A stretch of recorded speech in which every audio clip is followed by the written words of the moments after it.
मेरे प्यारे भाइयों बहनों और बच्चों, आप लोग जानते हैं कि आजकल हम लोग गीता का अध्ययन कर रहे हैं।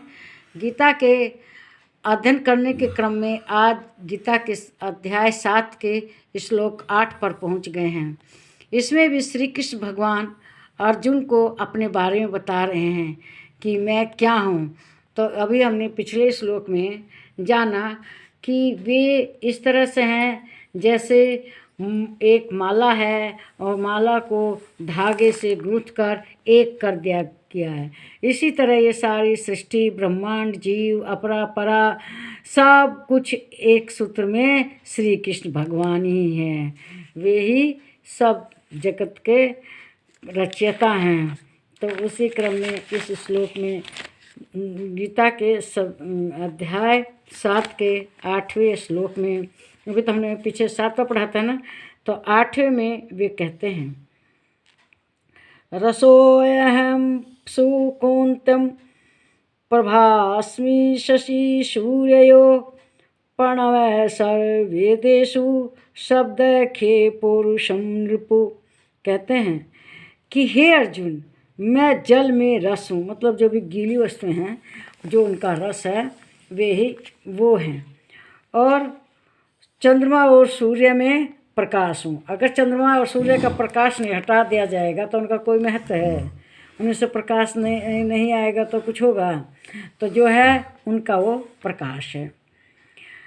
संपूर्ण वेदों में ओमकार है। जो ओमकार है सभी वेदों का सार है। ये ओमकार सब पता कैसे निकलता है? इसमें कोई दो चीज़ों का घर्षण नहीं होता। यह जब ऋषि मुनि लोग तपस्या करते हैं और उनके अंदर से यह आवाज़ आती है, इसमें कोई दो चीज़ों का घर्षण नहीं होता ओमकार में। और आकाश में जब ये ओमकार गूंजता है तो ये एक दिव्य शक्ति के रूप में होता है। और फिर कहते हैं कि आकाश में जो आकाश में शब्द आकाश में गूंजता है। आकाश अनंत है, इसमें बहुत कुछ है और इसमें बहुत कुछ इकट्ठा है, लेकिन हमें ज्ञान नहीं है कि इसमें पहले क्या हुआ, क्या है और भविष्य में क्या होगा।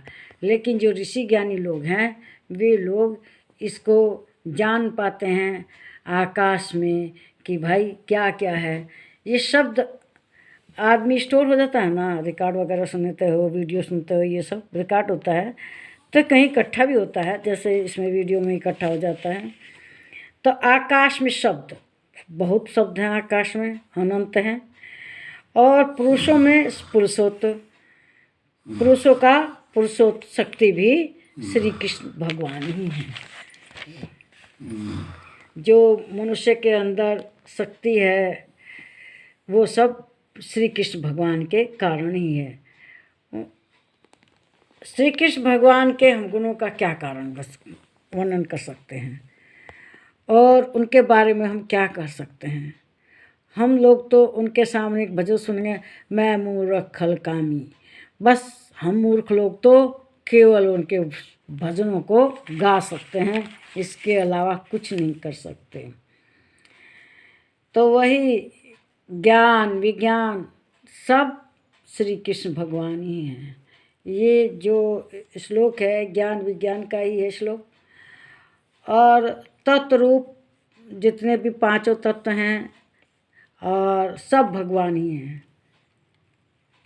कहते हैं कि अगर श्री कृष्ण भगवान हट जाएं तो श्री कृष्ण भगवान के कुछ है ही नहीं है, कुछ नहीं बचेगा। और इसी तरह से अगर वेदों में से हम लोग ओमकार को हटा दें तो वेदों में कुछ नहीं बचेगा। सभी पुरुषों में अगर उनका पुरुषत्व हटा दें तो कुछ नहीं बचेगा। रसों में रस भी श्री कृष्ण भगवान है। रसों जो भी फल वगैरह हैं और जो भी स्वाद वगैरह है वह भी वही हैं। अगर उनमें से रस हटा दे तो कुछ बचेगा? नहीं बचेगा। तो इस तरह से श्री कृष्ण भगवान सारी प्रभा प्रकाश सूर्य चंद्रमा का वे ही हैं। यहाँ पर एक विशेष बात है कि श्री कृष्ण भगवान अपने बारे में स्वयं बता रहे हैं, मतलब अपनी स्तुति स्वयं कर रहे हैं। इस वीडियो को लाइक करें, शेयर करें और इस पर कमेंट करें। अब प्लीज़ मेरे चैनल को सब्सक्राइब कीजिए। नमस्कार मेरे प्यारे भाइयों, बहनों और बच्चों।